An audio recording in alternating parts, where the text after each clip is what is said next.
T'as jamais flippé avant un examen ou un truc important, genre vraiment eu limite peur? Moi, jamais. Bon d'accord, peut-être une ou deux fois. L'autre jour j'étais la veille d'un truc important et je flippais vraiment. J'avais juste envie de fuir, tu vois. Et alors que j'étais à deux doigts de me pisser dessus parce que je m'imaginais tous les pires scénarios possibles, j'ai reçu un message. Et dans ce message, il me disait: changer de perspective, tu dois remplacer peur par amour, tu dois. Bon d'accord, j'ai flippé, puis j'ai compris. Et je me suis dit, what? Mais il a raison, je peux décider de transformer ma peur en quelque chose d'autre. Ça dépend que de moi. Cette chose qui me stresse crée une énergie en moi. Mais c'est à moi de décider où je la dirige. Je peux décider de transformer cette énergie en excitation plutôt qu'en peur. Alors c'est ce que j'ai fait. Je me suis mis à prendre conscience de chaque moment où j'avais des pensées liées à ma peur. Et je décidais consciemment de changer ces pensées stressantes par des pensées d'excitation. Et là j'ai commencé à changer de perspective. Et à voir cette chose qui me stressait comme une opportunité de grandir. Un cadeau envers moi-même plutôt qu'un fardeau. Et je me suis rendu compte que la situation en elle-même n'était pas si stressante que ça. C'est juste moi, dans ma propre tête, par peur, qui l'a transformée en quelque chose de négatif. La peur nous renferme, alors que l'amour nous libère. Si on décide d'aborder les choses avec le filtre de l'amour plutôt que celui de la peur, alors la situation change à nos yeux.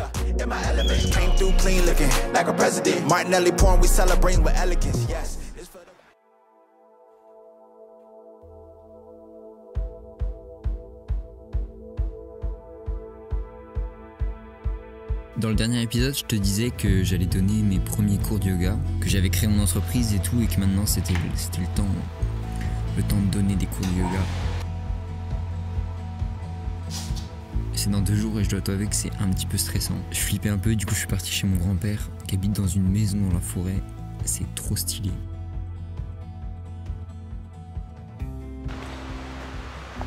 Et je suis parti promener son chien, One. Salut. La laisse, je suis pas du tout pour, c'est juste que il a tendance à fuguer, mais il est trop mignon. Ça faisait longtemps que j'avais pas flippé comme ça avant un truc, mais bon, c'est important pour moi de sortir de ma zone de confort, de dépasser mes peurs, et c'est un peu le sujet de cette vidéo, tu vois, à travers ma petite histoire.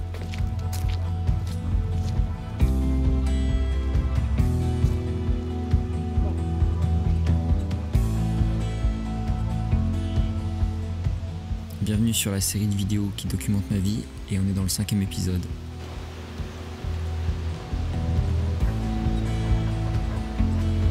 Qu'est-ce que tu nous fais là, One? Oh, quel bourbier tu m'as mis.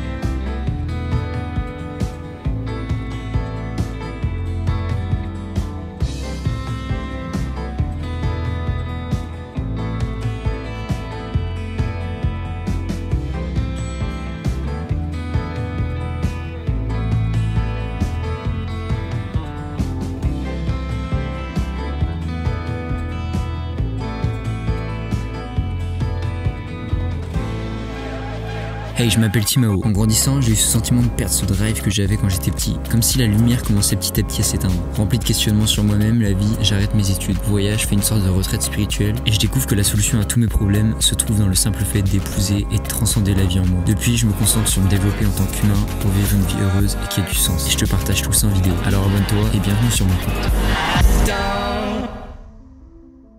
Bon, demain c'est le grand jour.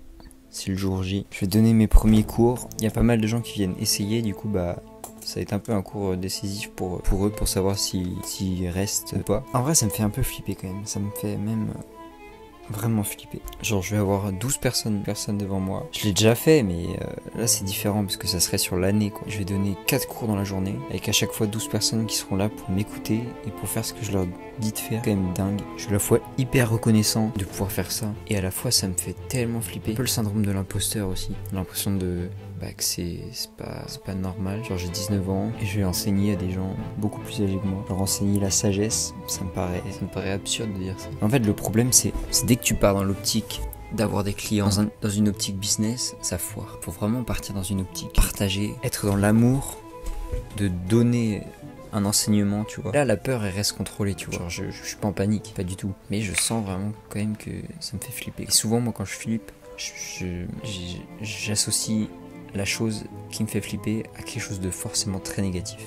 Et j'ai pas envie que ça m'arrive là, genre de voir les cours de yoga comme quelque chose de très négatif. J'ai pas envie que ça m'arrive, parce que je sais que c'est bon. mais que c'est juste mon mental qui transforme la chose en quelque chose de négatif pour me faire fuir, pour que j'aille le plus loin possible de cette peur là que je suis en train d'affronter. En fait, c'est comme si quand il y avait quelque chose qui me faisait peur, ça créait une image négative de la chose et une sensation négative. Comme si après, dès que j'étais au contact de ça, j'avais envie de fuir quoi, de partir. Enfin, c'est normal en fait, je veux fuir notre cerveau il veut fuir la peur, mais en fait c'est ma relation à la peur qu'il faut que je change. Réussir à la comprendre et à l'apprivoiser. Parce que si je l'écoute et que je fuis, je grandis plus. J'ai peur de donner des cours demain, je l'assume, ça me fait flipper. Est-ce que je suis à la hauteur? Est-ce que ça va vraiment leur faire du bien? Est-ce que ça va peut-être un peu élever leur conscience? J'ai toutes ces questions.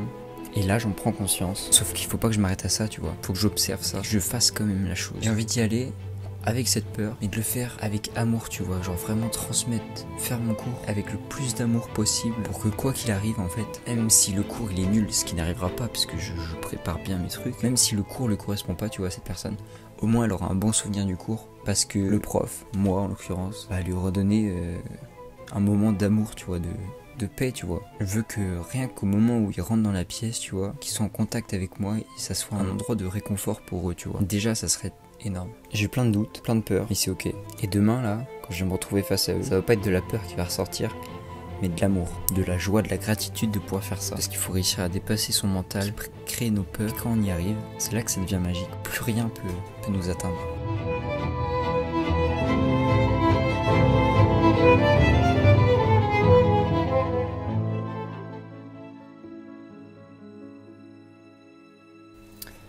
Ah, et un dernier truc. Timo, ton but c'est de t'amuser. Tout ça c'est qu'un jeu, tout ça c'est que du fun. Alors s'il te plaît, vas-y en riant, vas-y en rigolant de la situation, vas-y en souriant, en rigolant de tes peurs. Kiffe mon vieux. Y a pas le temps d'être malheureux, pas le temps de s'attacher à ses peurs. Ça tu le sais. Alors enjoy, amor fati.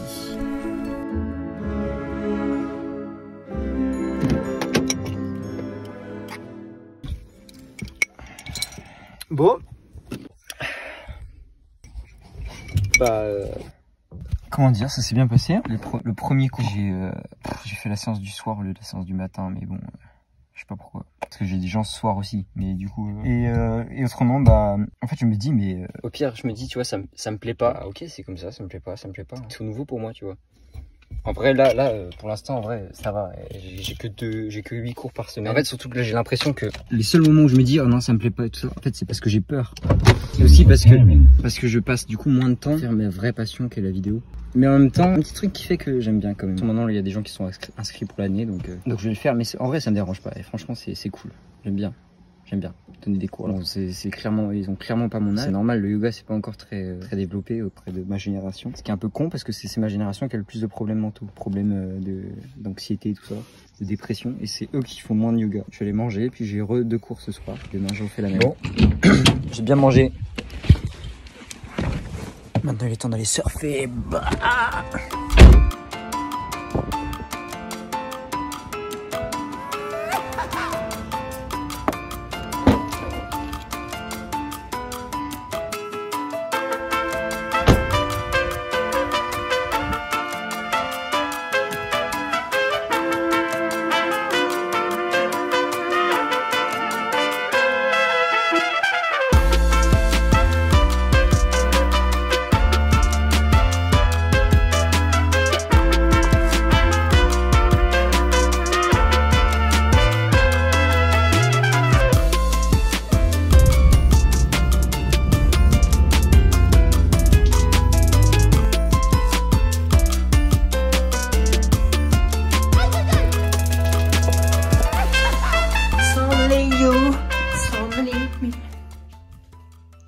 Tu vois, là j'étais en mode... En fait hier j'ai eu un doute quand même, je me suis dit c'est peut-être pas fait pour moi les cours de yoga vraiment. Sauf que je n'osais pas le dire en vidéo, tu vois, je me disais putain mais mec t'as fait... Alors que t'as dit que t'allais te lancer là-dedans et tout ça. Mais de toute façon là je suis engagé pour l'année mais... Bref, je sais pas, je voulais pas le dire. Et là en fait je me suis dit mais mec c'est ça qu'il faut dire justement, c'est ça qu'il faut documenter. Le fait que t'aies des doutes et tout ça. Et donc oui, j'ai douté hier, je me suis dit, ça se trouve je suis en train de me foirer, je fais un truc qui me hype pas non plus des masses. Ça se trouve j'aurais préféré faire de la vidéo justement. Et au final aujourd'hui, en vrai, non, c'est plutôt cool vraiment. Genre vraiment, j'ai vraiment le sentiment de faire du bien en Kimoto. Vraiment, les gens à la fin de la séance, ils sont comme hypnotisés. Je trouve que j'ai vraiment progressé là. Et à la fin, quand ils te disent merci, genre avec les yeux qui brillent, c'est vraiment pas mal quand même. Bref, c'est pas mal en vrai.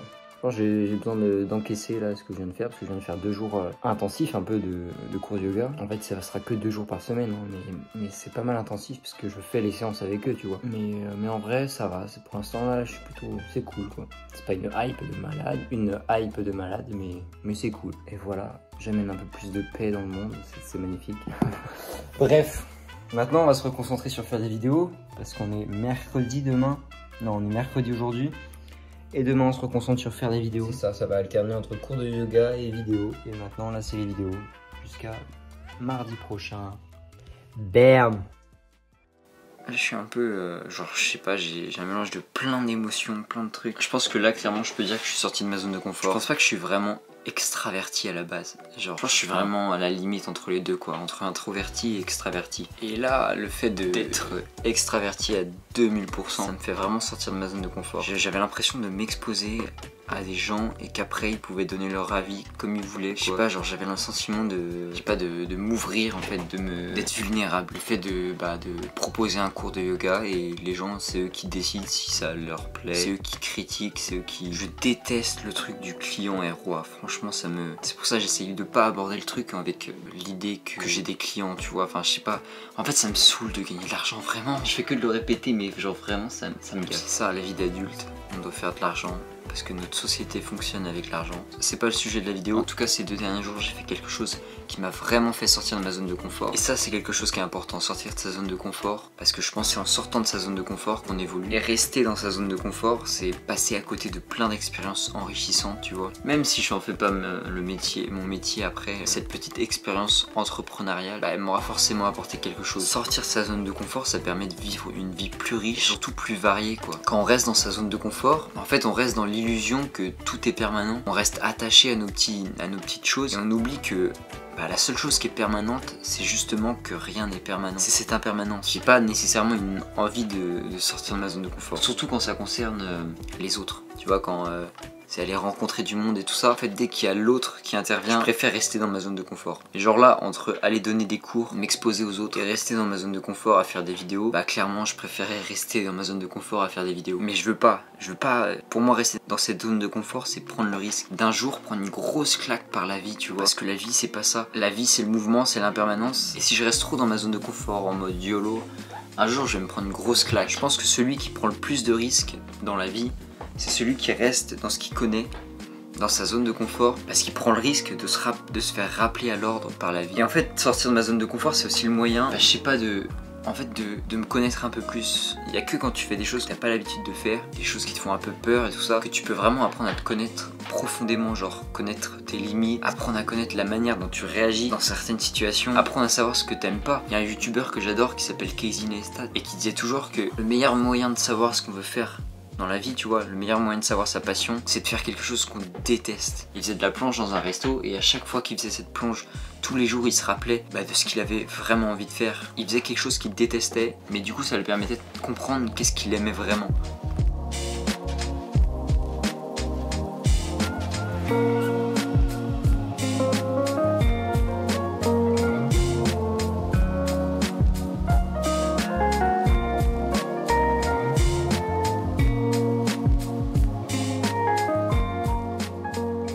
Mais ça permet aussi de se connaître plus en dépassant, tu vois, ces barrières mentales. Nos peurs, tout ça, c'est juste le produit de notre esprit, de notre mental. C'est conditionné par notre ego. Et donc en les enlevant, en dépassant ces barrières mentales, on devient plus libre, plus détaché de notre ego. Et donc forcément on vit une meilleure vie, tu vois, plus proche de la réalité. Et sortir de sa zone de confort, c'est aussi l'occasion de te détacher de tes barrières mentales, de tout ce qui pourrait t'empêcher d'être heureux dans ta vie, de réaliser les choses que tu as envie de réaliser. Et je pense que apprendre à faire face à ses peurs, c'est l'occasion de commencer à vraiment se maîtriser, tu vois. Et donc si se maîtriser, ça passe par affronter ses peurs, apprendre à devenir maître de soi, ça passe par sortir de sa zone de confort. Et puis surtout, genre, sortir de sa zone de confort, c'est juste garder un équilibre entre trop de confort, le confort qu'on a aujourd'hui qui est énorme, trop d'ordre en fait, et pas assez de chaos. Sortir de sa zone de confort, peu importe la façon, c'est un moyen de rajouter un peu de chaos dans sa vie et donc de garder un équilibre entre le chaos et l'ordre pour vivre peut-être une vie plus harmonieuse, tu vois, plus en paix et surtout être préparé à faire face au chaos, tu vois. Et tu vois, quand j'étais au collège, je crois, je voulais absolument gagner en confiance en moi. Du coup, je regardais sur YouTube comment gagner en confiance en soi. Et c'est absurde de faire ça. Parce que la confiance en soi, elle se trouve pas du tout dans quelque chose de théorique, elle se trouve que dans du concret. T'es obligé de sortir de ta zone de confort pour gagner en confiance. Par exemple, tu veux apprendre à aller aborder des filles ou des gars dans la rue. En fait, y a pas le choix, tu dois passer par le concret. Tu dois passer par t'entraîner, sortir de ta zone de confort, commencer à aller dans la rue. Il y a que comme ça que tu gagnes en confiance. En fait, pour moi, sortir de sa zone de confort, c'est vraiment développer sa confiance. Développer sa confiance à évoluer dans ce monde. Alors ok, bon là, sortir de sa zone de confort, c'est juste la base. Comment on fait passer le pas? Pour moi, ça se passe dans la perspective qu'on a d'une situation. Quand tu nourris cette peur avec tes pensées, tu entretiens cette peur qui t'empêche de passer à l'action. Et quand tu viens changer de perspective, que tu transformes ta peur en amour, que tu essayes plus d'entretenir la peur, mais que tu te concentres sur l'amour, c'est là que tout peut changer. Tu vois, là, j'entretenais la peur avec des pensées négatives sur est-ce que ça va bien se passer, à imaginer le pire, tu vois, et sauf que j'en ai pris conscience. J'ai décidé de mettre de côté la peur pour la transformer en excitation, tu vois. Si j'avais été que dans la peur, au moment où j'ai fait mon cours, j'aurais foiré forcément mon cours. Alors que là, j'étais dans l'optique de leur donner tout ce que je pouvais pour leur faire du bien, et pour que moi aussi je me fasse plaisir à donner un cours. J'étais concentré sur l'amour, tu vois, et c'est ça qui a fait la différence. C'est pour ça que ça s'est bien passé, je pense. Il faut sortir de sa zone de confort, et pour ça, faut sortir du cercle vicieux de la peur, tu vois, qui t'empêche justement de sortir de ta zone de confort et rentrer dans le cercle vertueux de l'amour.